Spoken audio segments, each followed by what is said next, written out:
Good morning, everyone. This morning we're going to look at Psalm 2. That's our Psalm of the day. So let's read it together, shall we? Why do the nations conspire and the peoples plot in vain? The kings of the earth rise up and the rulers band together against the Lord and against his anointed, saying, "Let us break their chains and throw off their shackles." The one enthroned in heaven laughs. The Lord scoffs at them. He rebukes them in his anger and terrifies them in his wrath, saying, "I have installed my king on Zion, my holy mountain. I will proclaim the Lord's decree. He said to me, 'You are my son. Today I have become your father. Ask me, and I will make the nations your inheritance and the ends of the earth your possession. You will break them with a rod of iron. You will dash them to pieces like pottery. Therefore, you kings, be wise. Be warned, you rulers of the earth. Serve the Lord with fear and celebrate his rule with trembling. Kiss his son, or he will be angry, and your way will lead to your destruction, for his wrath can flare up in a moment. Blessed are all who take refuge in him." So, who's in control?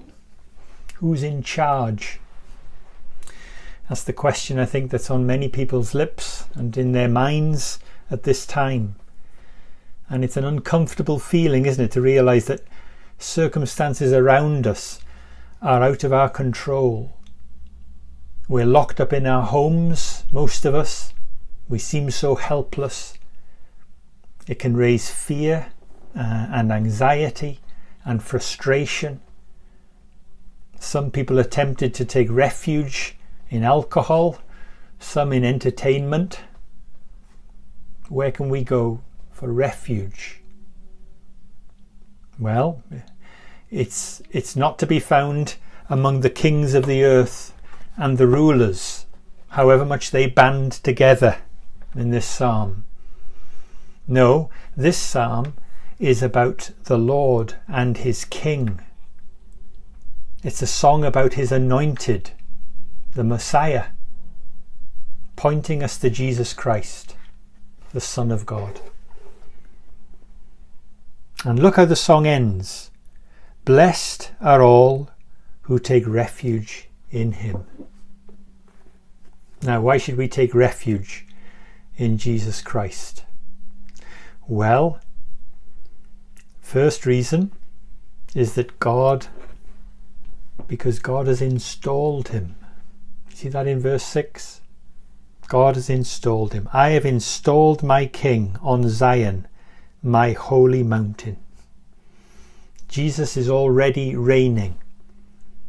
Do you remember what he said after he'd risen from the dead? He said to his disciples, "All authority in heaven and on earth has been given to me." God the Father has given God the Son all authority. He's in charge now, reigning. And Christian faith involves believing that and accepting it and trusting it. And we should take refuge in him because God has promised him something. You see that in verse 8? Ask me and I will make the nations your inheritance, the ends of the earth your possession. God the Father has promised the nations as Jesus' inheritance. This world and everything in it is promised to Jesus. When he returns, what's he going to do? He will wipe every tear from our eyes.